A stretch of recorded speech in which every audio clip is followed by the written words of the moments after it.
This show is powered by Others Over Self. Hit that subscribe button to keep training your brain. When I think of confidence, it's how I show up in a space, right? It's how I show up physically. So you will always see me in bright colors because more than likely I'm going to talk about death and dying, and I don't want you to think that I'm the Grim Reaper.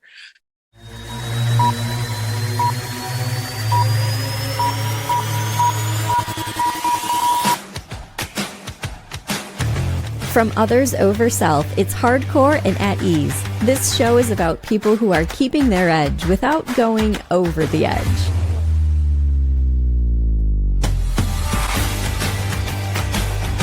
I'm host Shelley Rude. When do ambitious leaders like us get to be loved for who we are and not just this perfection model that people expect? Today's panel from our 2023 Others Over Self Leadership Conference features 5 women veterans sharing how they built authentic confidence through failure, how they transformed criticism into motivation, and how they've discovered that our light only grows when we share it. This is Hardcore and at Ease. I'm recording this between Christmas and New Year's, and it's time for some deep reflection. I needed today's panel conversation more than you know. The holidays this year brought custody negotiations with an abusive ex-husband, watching my older sister also losing herself deeper and deeper into alcohol abuse. And in these impossibly hard moments, I started asking that dangerous question: are we loved for just being ourselves? Or do people only like us because we are that model of perfection that they were first attracted to? When do ambitious leaders get to lower our standards? And when do we get to just be accepted and loved? Or do we always have to put on this fake mask? Here's what has really helped pull me out of this negative thought spiral: my team. I went back to this panel from Detroit in 2023, and I listened to Kelly Tulloch, Erica Hoover, Paz Colston, and Sarah Gagnan, even Qwynn Galloway-Salazar. They told their stories.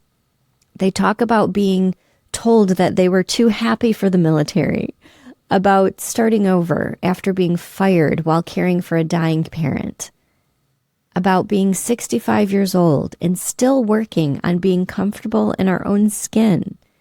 These women reminded me why we even started this podcast: to give voice to leaders who keep showing up authentically even when it's hard, to build social support networks that can catch us when we're questioning everything. My hope for you is that this episode is something that you can use to do what these women have done for me. Pull yourself out of whatever negative thought spiral you might be in, to remember that you don't have to choose between being loved and being excellent, because we're going to get through this together. And now here's the panel, Bolstering Self-Confidence, from the Others Over Self 2023 Leadership Conference and Women Veterans Engaged Detroit, presented by General Motors. Panel led by U.S. Air Force veteran Kelly Tulloch.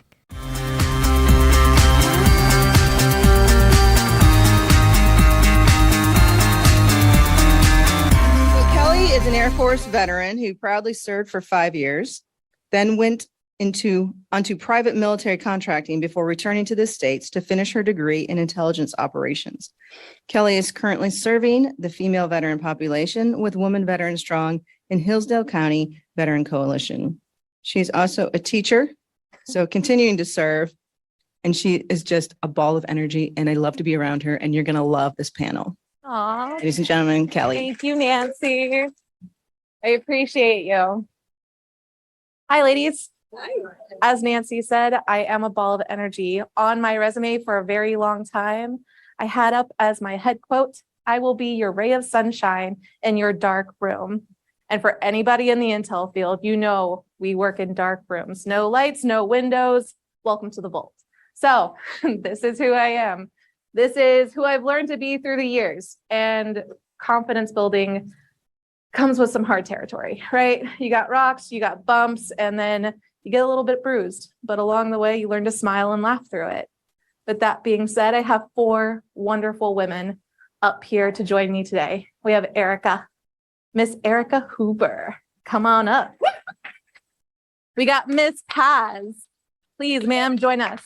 Miss Sarah and Miss Qwynn. I'm going to have all these ladies introduce themselves because I can tell you each bio is more impressive and more impressive going up or down. So welcome these ladies, everybody. Let's start with Erica. Please introduce yourself. Hi, everybody. I'm Erica Hoover. I am the Women, Veterans, and Special Populations Coordinator for the state of Michigan. So I'm your advocate.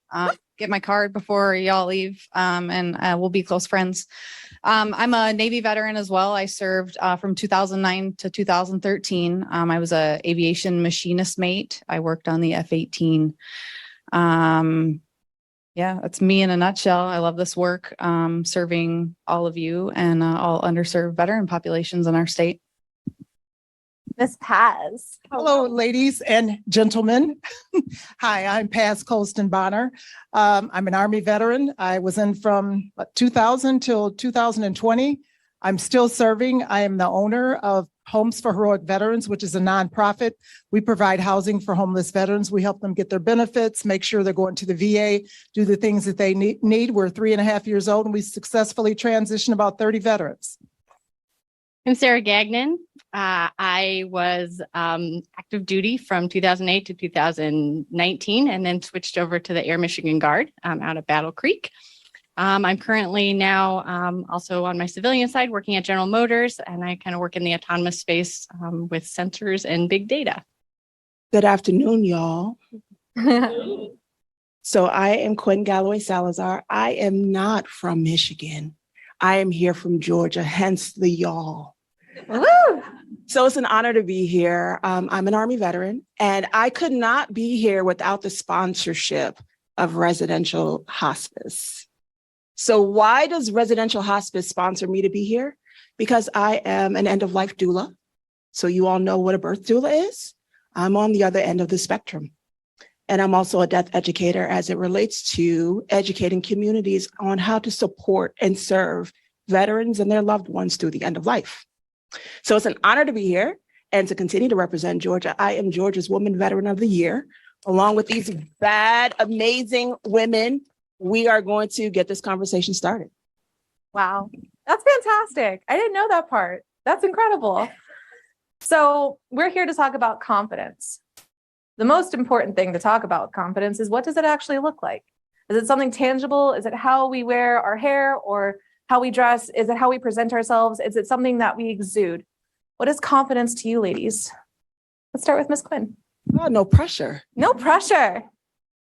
When I think of confidence, it's how I show up in a space, right? It's how I show up physically. So you will always see me in bright colors because more than likely I'm going to talk about death and dying, and I don't want you to think that I'm the Grim Reaper. So I'm going to show up colorful to lighten the mood. It's also how I make you feel. So I'm going to lean in and I'm going to make you feel as though you are the most important person in my orbit. And my hope is that the level of confidence that I exude rubs off on you to do the same thing and to give the next person that you have the opportunity to interface with. To me, confidence is being comfortable with yourself. It took me a long time to get there. I'm not going to get into a long, drawn-out story, but I've always been plus size. I've never been thin. I'm 65 years old, and when I was growing up, Twiggy was the role model, okay? Everybody had to be thin. If you weren't thin, it was a problem. My mother was getting diet pills from the doctor, and at 15 years old, I said, Mom, I'm fat. I never even wore a single digit. I think my first recognition of a size was size 14. My mother made my clothes. And my mother said to me, if you still think you're fat at 16, I'll take you to the doctor, get diet pills. And she did. I was addicted to those things for 2 years. I mean, just horrible because I was not comfortable with who I am. Fast forward years later, I started looking at myself, realizing that I'm beautiful. I've modeled. I've modeled for Chrysler many times. I've been the only plus size model on the runway. So that really gave me confidence to be around women, because we want to see what our clothes look like on somebody our own size. We don't want to look at a magazine and the clothes are all size 10 and under. We want to know what clothes look like on regular people. So for me, confidence is being comfortable with yourself, no matter your age, your height, your race, anything else. We're all beautiful. So we have to be comfortable with ourselves. You want to follow that? Mike on that one. Go for it, Sarah. Wow. Confidence for me is again, I can probably, echo what they've said. It's how I show up in spaces. So I wear many hats. I'm super comfortable outside. I've been exploring hunting and fishing, and I love those things. I own a little hobby farm. And so I wear Carhartts. I wear, great boots. Anybody wants to go in on a women's clothing line with me, I would love to do that. And then when I show up in spaces like for work, how I dress makes me feel good and confident about myself to go and talk to people, because I would say I used to be one of the most introverted people that you could ever meet. I was a kid. I couldn't even say my name out loud in a group of folks. And so this job has really pushed my limits. And so, confidence to me is I guess dressing the part, looking the part, and feeling like I can show up in those spaces and be a good advocate and a good person. All on you, Sarah. It's finally my turn. I know. I've always seen confidence as kind of doing hard things and not being afraid of failure. And I'll tell you, I have fallen on my face a lot. Like you said, it's taken a long time to build confidence. And I would even say at this point, like, there's always that glimmer that's still not there, right? And so I would say taking on really, challenging things, and it's different for everybody, but just understanding that it's okay to fail. And through those fails, you're always going to learn something so that you can do it better next time. And then sometimes it's a little bit of fake it till you make it. And I think that's okay too. Fake it till you make it totally works. When I was in the military, starting out as a briefer, I was very shy. I was very nervous. I'd always be like this. And one of my colonels one day brought me aside. He was an F-15 pilot who was brought back twice out of retirement to go into UAVs, which are basically paper planes compared to an F-15. And he said to me one day, "I am so tired of seeing you brief nervous. You're going to stand in the Captain Morgan pose until I tell you to stop, and you are going to talk to me." And I learned that they're just people, and you got to sometimes roll with what you got. So I absolutely loved him. His name is Colonel Peppers, and I will forever remember that man. Love him still to this day. My next question for the panelists is, has there ever been a time where you maybe have stumbled or gained confidence in an unconventional method? We talked about it before. I think Odie had said it earlier, maybe it was Nancy. It was Winston Churchill's quote of success is going from failure to failure without losing enthusiasm. And that's a pretty hard thing to do when you don't really know your way. So what about you ladies?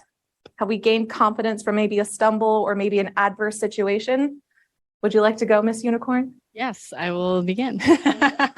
So I think what I failed when I introduced myself is when I was active duty, I was a navigator and weapons officer on an AC-130.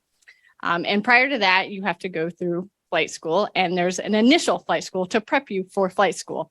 And when I was a nice, shiny lieutenant, I went to initial flight training. And the way they have it set up there is you're in small groups of maybe 20 people, and they call them flights, and you go in and you brief every day, and you go out and you fly. And we were just flying these little aircraft just to kind of get familiarized with, the setup of, get some hours under your belt so you understand how to fly a plane, and then get familiar with how, flight training is going to go. And so I was going to fly one day, and I stepped out, and part of it is when you get to the aircraft, you check in with the tower, and you tell them that you have the information of the day or the hour at that airfield. And it kind of includes like what runway is being used, what the weather's like and what the winds are like. And so I get in the aircraft and I call in, I said, tower, spooky 44, ready to taxi with information unicorn. And I just carried on and started flying. We did all our checklists, took off, flew, came back around to land. At the end of the day, we're still within that same hour. And the way that those, the airfield information is it goes by the phonetic alphabet, and every hour it changes. We were still in the same hour, and I come back around and, I call back to the tower to come land. And I said, tower, this is spooky 44,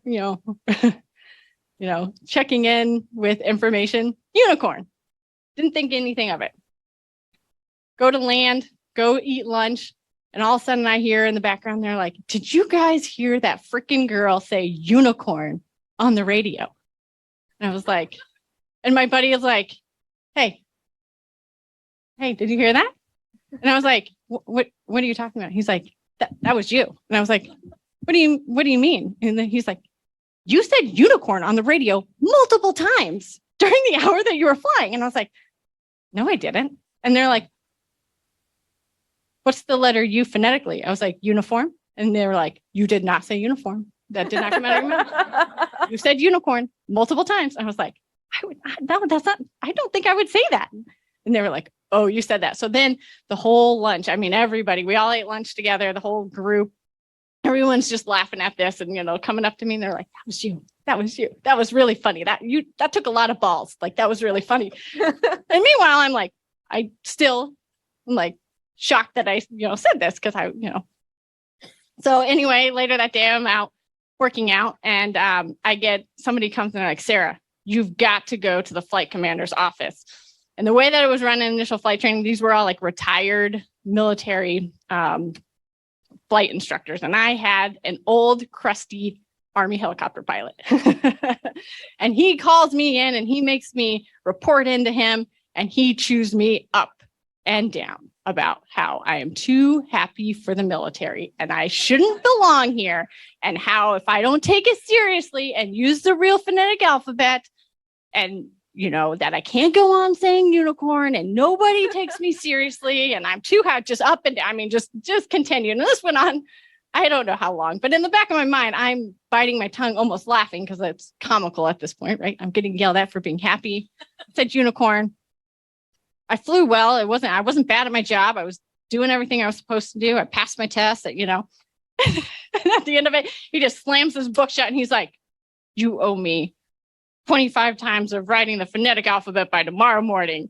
And then he's like, dismissed. And he goes, and I walk out the door. I was like, all right, have a good day, sir. Walked out and you just hear this door slam behind it and off I went. So that was just one of like the funny ways of, I don't know, the way that maybe we can be perceived. And, it kind of was one of those things that I think I could have taken it the opposite way. But in my mind, I was like, but I did really well. I don't know why I'm getting yelled at for this.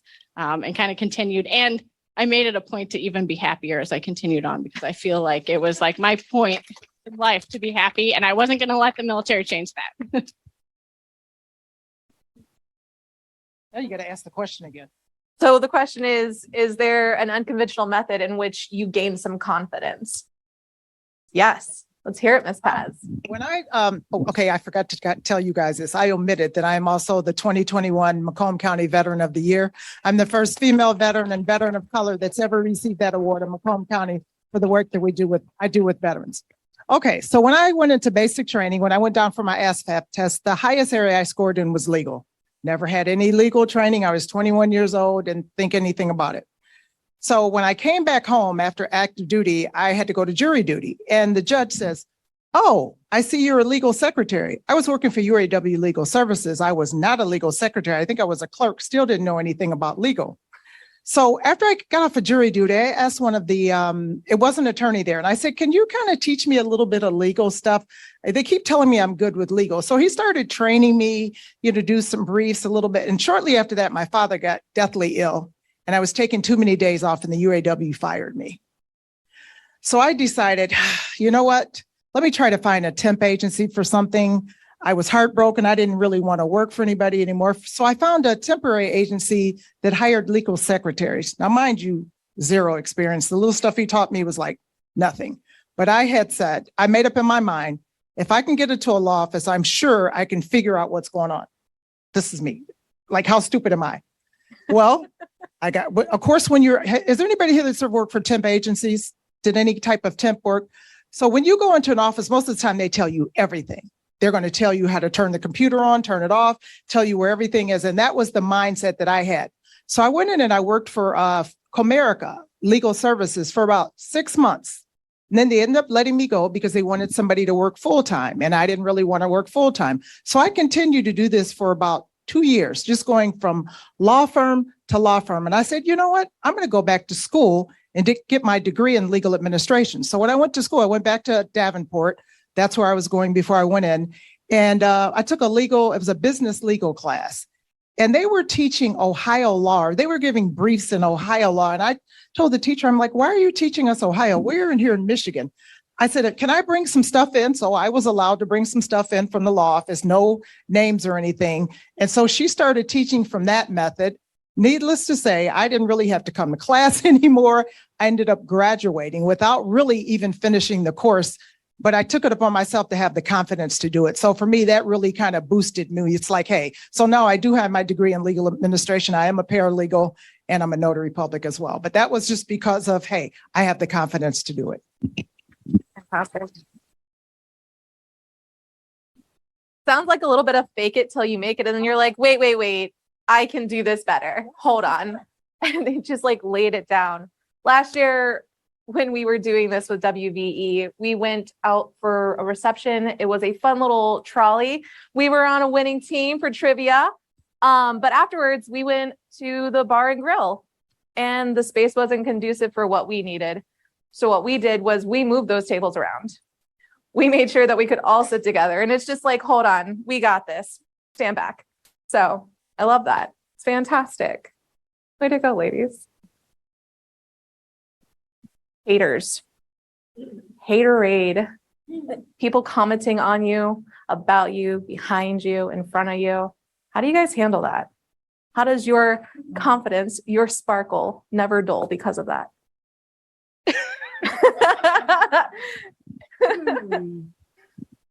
So I'm a Care Bear also.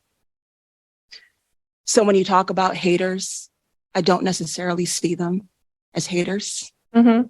They're flawed humans. We are all flawed humans. And at some point in their life, something went to the left that should have maybe went right. And I evoke something in them that touches or activates that nerve. So when I feel that haterade come on, I'm going to give you a dose of a hug. Because someone didn't give you a hug when you needed a hug. And in the world of Zoom now, I go a step further. Why don't we get together for a virtual coffee? Let's get to know one another. Because you have a story. And someone didn't listen to it. And I'm going to be the person that's willing to listen to your story and hold it and hold that space for you. And if you choose to still be a hater after that, you don't exist in my world anymore. I've done all that I could to allow you to see who I am and meet you where you are. But after that, you just don't exist in my world any longer. But if we show people kindness sometimes, because that hate comes from somewhere and it's ugly and it's internal, and you show them what could be, what it looks like to be genuine and to care for someone, you're teaching them a freaking new skill. And hopefully they will not be haters. And if you want to continue to be a hater, I'm just going to rise to the top and just be like, ha, in your face. There it goes, right? That's my ego that comes out. But you let your haters sometimes be your motivators, right? If they continue to be your haters, you allow them to motivate you to continue to climb to the top.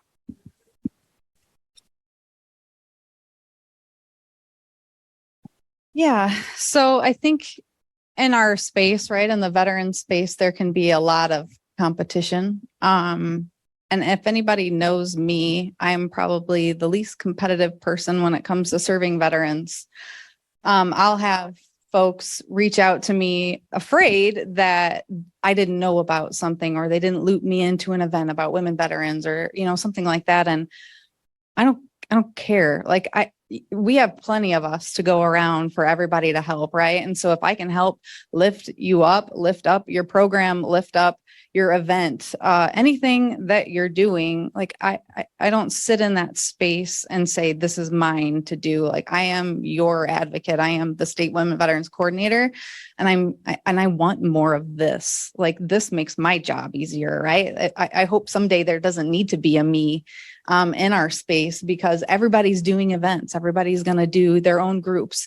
And, I think that, the way that, Women Veterans Strong operates and the way that, I operate, the way that other folks operate, it's not the same. And that's okay, because, maybe the way I run an event isn't the way that other folks identify, or they don't want to be a part of that. And so I just highly encourage that, to be you and to go to the groups that you love and do the things that you love. If you love to, do makeup and facials, or if you like to go hunting and fishing, or any of those things in between, or all of those things, like I think that there's going to be groups for that. And so I don't really pay attention so much to the hate. If there is out there, that's cool. And please give me the feedback, right? That you want something different, or that there's something different out there. So that's kind of how I approach it. I just want to attest to what Erica's saying. She's 100% right. I don't even know how I met Erica or how we connected, but she's always trying to connect me with someone that can help my organization. So I want to say to you women, lean on Erica, because she's your connection. Okay. I got many stories, but let me just go back to one that still resonates with me. When I was modeling, there would be maybe 5 or 6 women in the show. Again, I was the only plus size. And for whatever reason, the people who made the clothing, the designers, they would only make enough clothing. It may be a 7-scene show. They would only make enough clothing for the plus size model for about 3 shows. And the skinny models would kind of look at me. I'm not hating on anybody, okay? But they would just kind of like look at me or whatever. And so what I would do is I'd help them get dressed. And it didn't matter to me, because we're both getting paid the same amount. I don't have to hustle and bustle for all these next scenes. So I did a lot of shows at Macy's when it used to be Hudson's. And there was a designer, her name was Masuk. And I was the only one that she would let wear her clothes. And she got to the point, she said, you know what? I'm tired of none of these other people that are making clothes, not making enough clothes for you to do shows. I'm going to make sure that you have enough clothing to be in every single scene. I don't want you to just be helping the other models. And that really gave me confidence to go out and do more. This is long before Ashley Stewart, long before any of these stores carried BBW. I was in a magazine called BBW, and I was also the plus size modeling director at Barbizon School of Models. How many Barbizon models we got here? I know a lot of these little girls and guys went to Barbizon. And this was in 1996.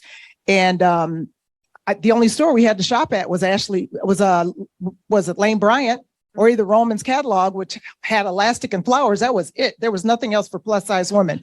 So I was in my office one day at Barbizon. I said, you know what? I'm going to write Lane Bryant a letter, because I had a Lane Bryant credit card. My mom had one. So of course I was on hers.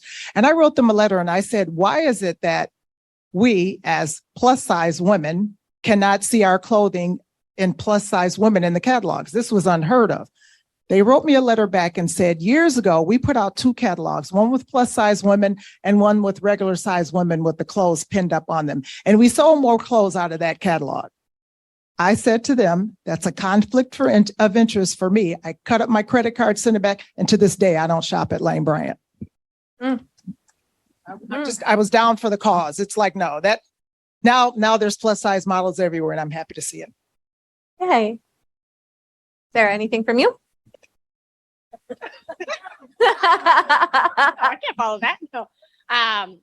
Just about the haters. I love listening to these other women, because they handle things, and I love hearing from other women how they do things, because it's always very different. Where I always handled the haters as a way of pure motivation, pure motivation of telling me I can't do it. I'm going to do it. I'm going to do it better.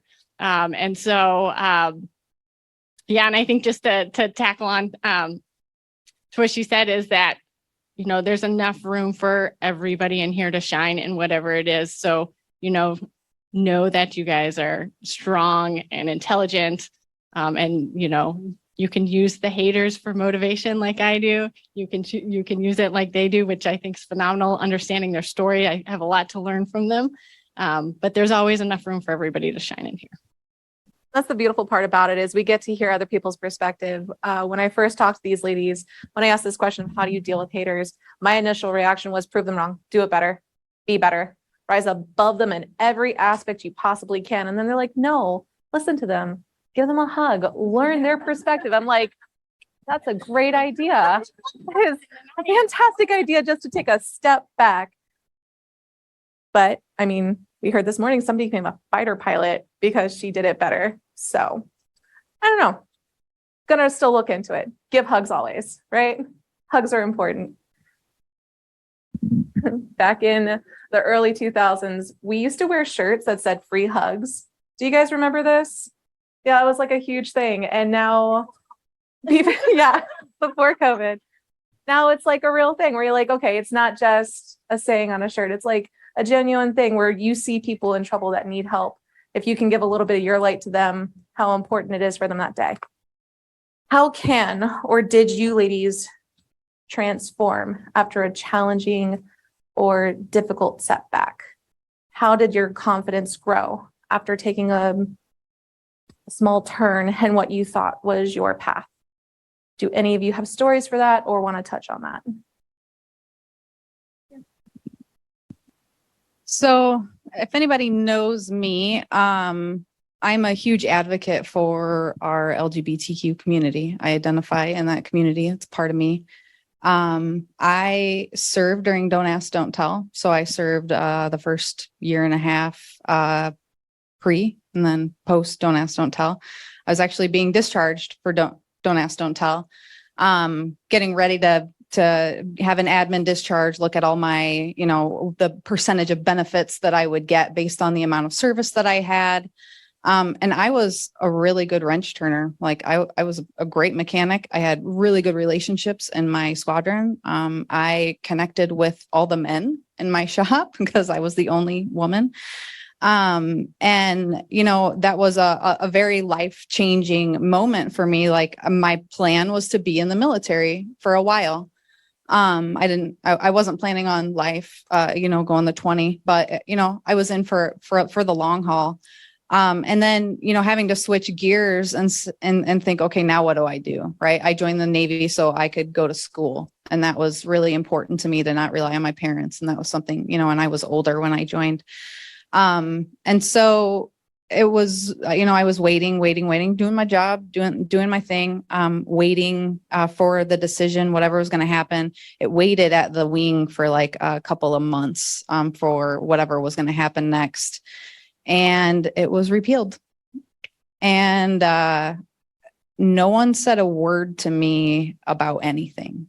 Never like, okay, you're good. Like, keep going. Like nothing, no conversation about what was next. And so I just kept going. I was wrench turner of the year in my squadron of 1,200 people that year. So, like I said, I was really good at it and I loved it. I loved my job. I loved the people I served with. So when I got out, the last thing I wanted to do was identify as a veteran because I wanted to be Erica. I wanted to be me. I wanted to figure out what that looked like, who I was. So I would not identify as a veteran at all.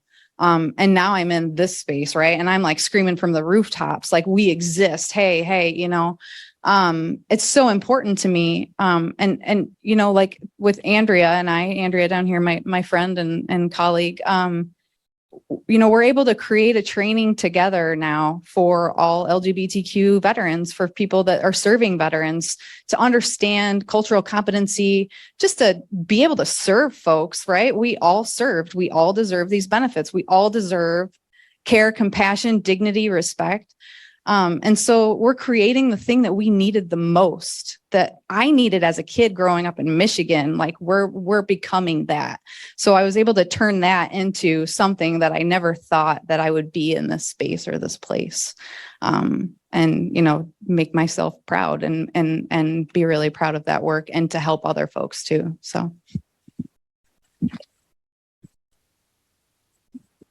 Like I said, I always have stories of, and this one is a really important one for me. And she kind of triggered my thinking when she started talking. When I went into active duty, and I went in just like she did, I wanted to be able to go to school. When I got out of high school, my mom's like, nope, you're not going to the military. You don't know what you're doing. You're going to college. So I went to college. My mom went to the hospital, never seen her sick a day in my life. She started having seizures. And I went in on a Wednesday. I said, Mom, I'm going to join the military. She said, oh, I think you're old enough. You know what you're doing. And I was going to join the Air Force. She was supposed to come home that Friday, and that Saturday, and Friday night she passed away. And I felt like the Air Force could not move me fast enough. I was 21. It was going to take them forever to move me. So I went to active duty in the Army. Fast forward to a year and a half later, I'm stationed in Germany and my grandmother has a stroke. That's my next of kin, my local parentis.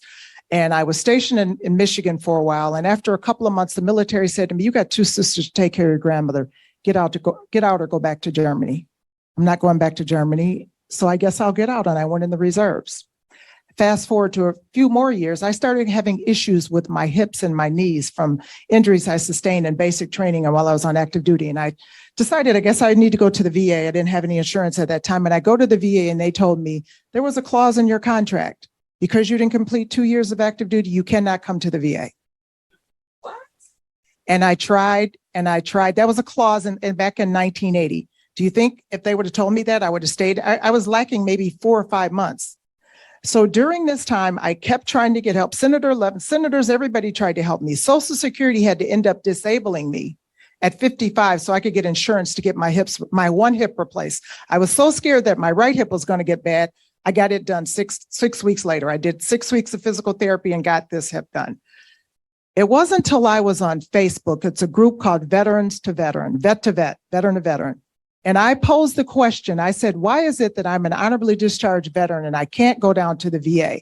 You know, why is it? I gave my story. Everybody knows the people in this group are people that are veterans and people that work at different VAs.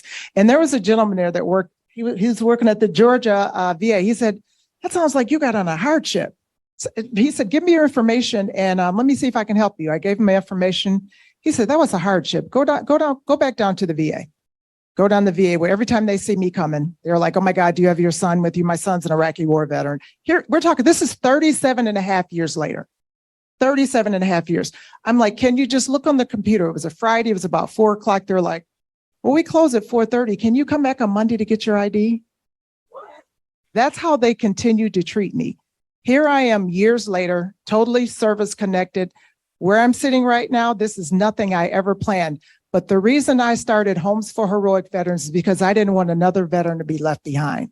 I didn't want another veteran to go through what I went through. And that's why I do what I do. So that was my turning moment. And every time I meet a veteran, I'm passionate. I could be in Walmart and see a veteran with a hat on. I go, hey, are you getting your benefits? Are you service connected? Are you, my daughter calls me like the vet police. And it's like, yeah, I'm the vet police because there's so many veterans, even the ones in the Vietnam War that, you know, they came back home as baby killers. They don't want to go to the VA. The VA has such a bad name.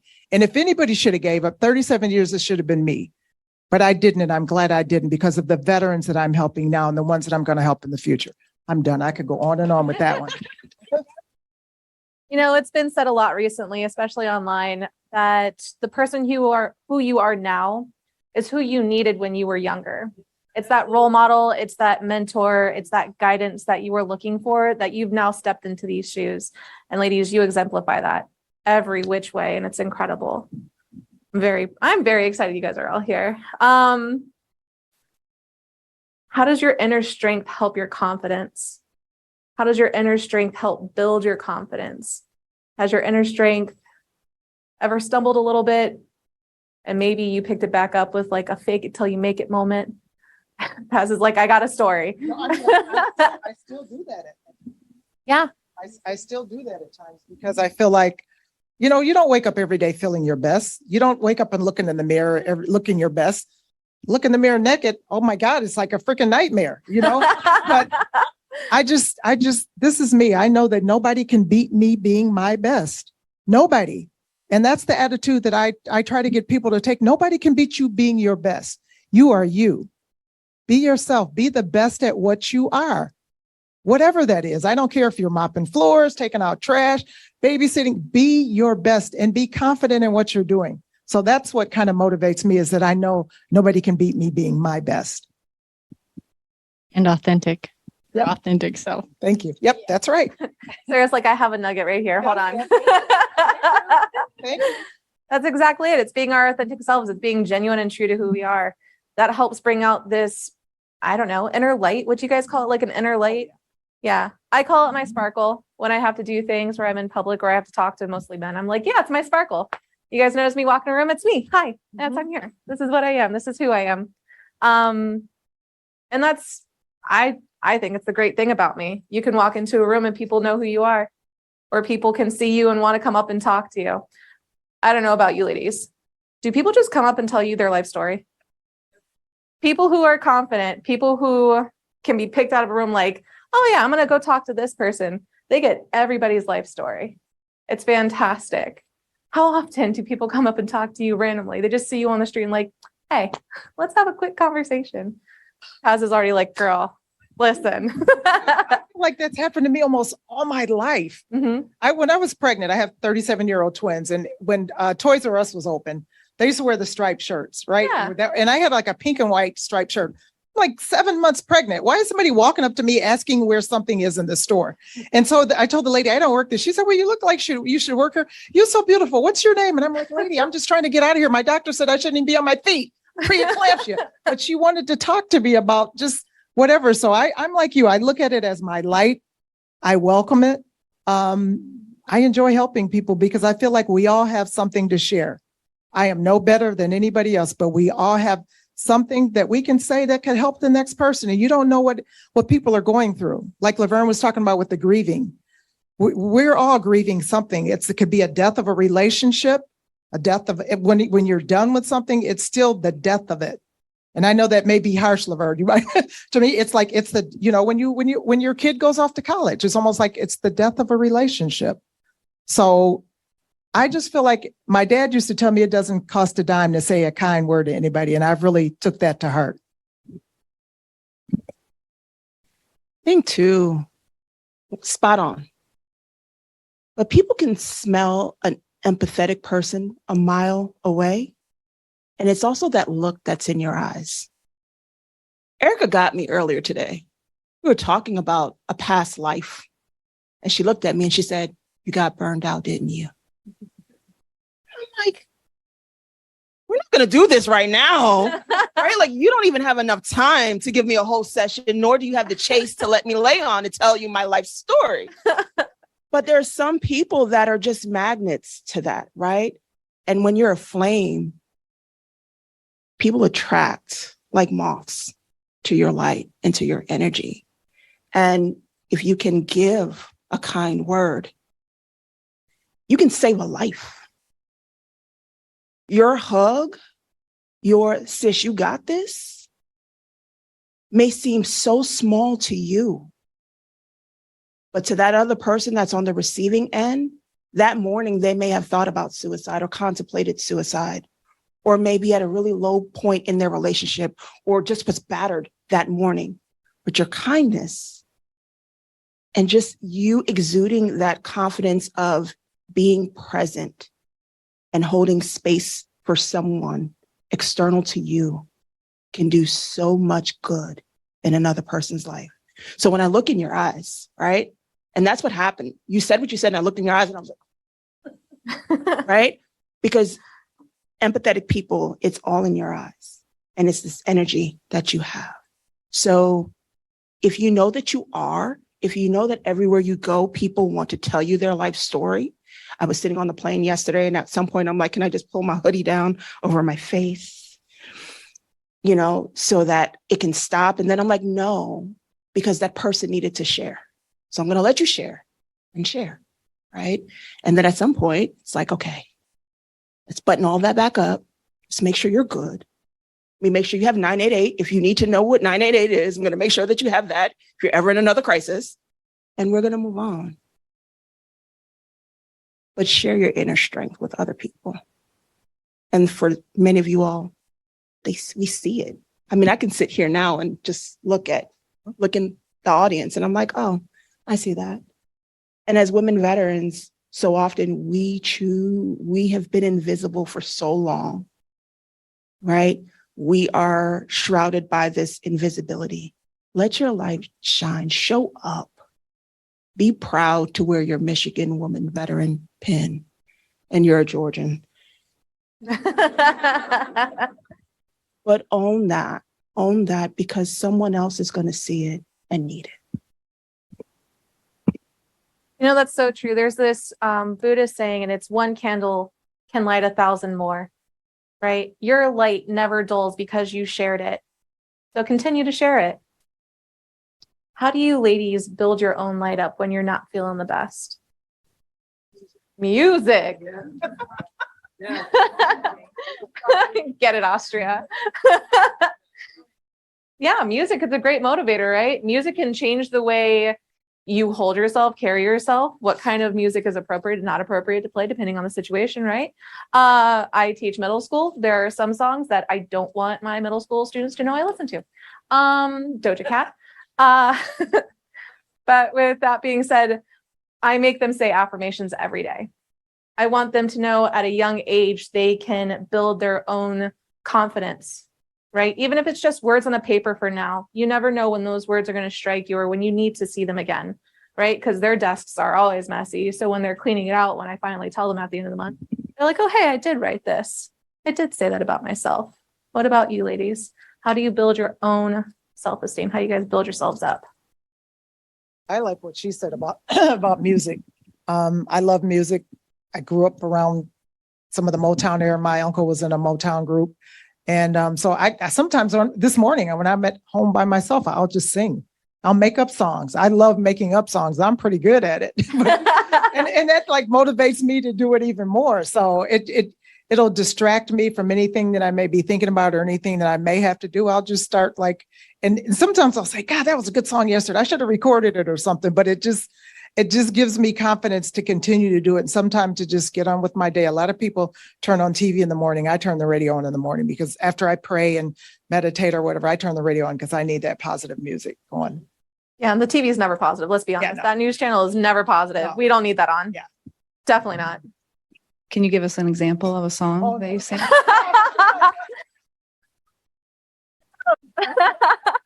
Noted. Good to know.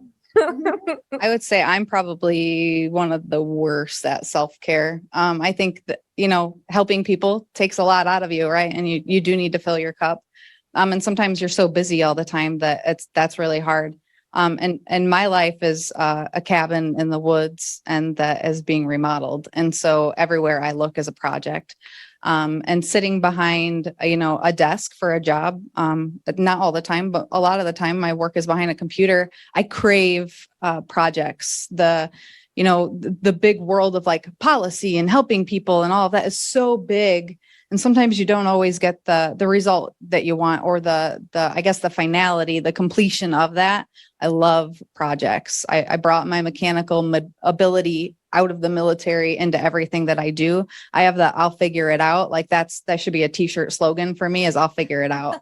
And I'm probably hyper independent when it comes to that. But I love projects, or I love to just go sit in the woods. That's why I live where I live. I can come out and I can do the things that, and be social and all that, but I go right back home into that like solitude where I need to kind of chill for a while. This next month is really busy. You probably won't hear from me for a little while after that. So. Recharge your batteries. Right. Definitely. I would say I'm a little more physical in nature. So my way of recharging and building myself back up is through a punching bag or a mountain bike or, taking the dogs out and hiking. But I usually find like building myself back up is very physical. And I think for a while, people just thought I was really like, I'm not an aggressive person, but like when I say I have these like aggressive tendencies, they kind of like, they're like, you go home and just punch a punching bag. And I was like, yeah, I hit it a few times and I go inside and like, I feel great. And like, it's my separation from work, but I've carried that my whole life. I played soccer forever. And so like that physical piece of it, really, really recharges me. And so, you'll see me out on the trails here pretty much every weekend because that's how I recharge with the dogs and a bike and like a unicorn. Yeah. Gotta be out in the forest. Gonna live that one. Soaking up the sun. I like to color. Does anyone else like to color? Mm-hmm. right? Coloring is my jam. And I've got kids, and my kids know. So in my office, I run my own small consulting firm. I have my desk, and then I have an art desk with probably every Crayola piece that's ever been created. And my kids know, do not touch my crayons, my markers, or color pencils, because they use it all the way down. There's no point on it. But when I need to recharge during my day, I step away from work. And art is where I pour myself in. I also I love Hobby Lobby. There's Hobby Lobbies here. I love wood. I love painting wood. I love diamond art. Does anyone know what diamond? Yes. What? My people. I love diamond art. And it takes, if you have challenges with anxiety, attention, diamond art is it. I remember my husband would say, he would joke, he's like, you're never going to finish that. I'm like, okay, hater, watch this. I'm going to finish. And it took so much energy, but it was so therapeutic at the same time to see this blank, well, not blank, but this picture on this adhesive slate and have it come alive. And so whenever you have the opportunity to do art, do it. Your playlist, music is everything to me. I have a wicked playlist in my phone. I love you all. Don't judge me. I love trap music to Jesus music. Yes. Everything in between. And I make no apologies for it, right? And so it just depends on where I am in that space, in that day. One song that will always play every single day of my life is Beyonce's Run the World. Now that's going to play every day because we own that space, right? So find the things that work for you to build your self-care. And it's not getting your nails done and it's not getting your hair done. That's maintenance. There's a big difference. That's maintenance. Do the things that nurture your soul. All right, ladies, in your final thoughts, let's go for like the last nugget. If these ladies walk away today with anything, what would it be? What is one thing you want to leave them with? I'll go. So I think the thing that I want to leave you with is ask for help. That I'm just as guilty as, not taking that advice, which, maybe it's helpful to say it out loud sometimes. But don't be afraid to lean on each other and ask for help. Yeah. Thank you. My biggest thing, because I work with a lot of young women too, not veterans, but young women, is to be true to yourself. That is something I was never told as a young girl. When I was growing up, you got married, you had everything was lined out for you. So no one ever told me to be true to myself. And I feel like I'm doing that now and I'm my best version of myself. So it doesn't matter what other people say, whatever your truth is, be true to yourself. And above all, don't forget self-care. So necessary. I would say similar in the ask for help, but I would say build each other up. Find your community and, those are your people that are going to help you shine and you're going to help them shine. And like I kind of mentioned earlier, I think there's room for everybody to do. I think early in my career, my Air Force career, there was a lot of competition. I've heard that say a few times around here, but now that I'm out and maybe older and wiser and maybe the culture has just changed, I'm not sure, maybe a combination of all that, but I think we're starting to finally form those bonds between the women and help each other build up. And I really like that. So I encourage everybody to keep doing that.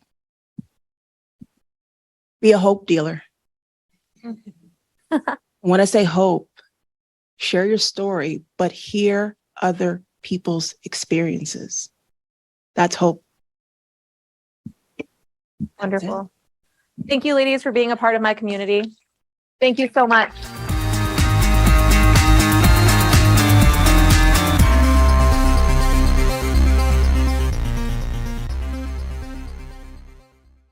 And there you have it. Here's the truth that these women demonstrated. We don't have to choose being loved for who we are and maintaining our high standards. The question isn't, when do we get to lower our standards and just be accepted? The question is, how do we build social support networks that love us through the hard moments while we maintain who we authentically are? That's what Others Over Self really means. It's about creating communities where ambitious leaders can be both excellent and struggling, both capable and needing support, both hardcore and at ease. Next Tuesday, we're closing out 2025 together with our year-end reflection, what winning leaders do differently. We're looking at what actually worked this year for us and how we can carry these lessons forward without carrying all that weight. So thank you so much for being part of this social support network. Thank you for showing up, even when it's hard. I'll see you out there, my ambitious leader friend, and please know that you're not alone. I'm host Shelley Rude, and you can count on me every Tuesday. And I'm not alone either. I'm over here counting on my team, leaning heavily on these voices and building this community with you. We'll see you next Tuesday, same time, same mission, and until then, stay hardcore, be at ease, and trust the process. You're listening to Hardcore and at Ease. Keep the conversation going at join.othersoverself.com.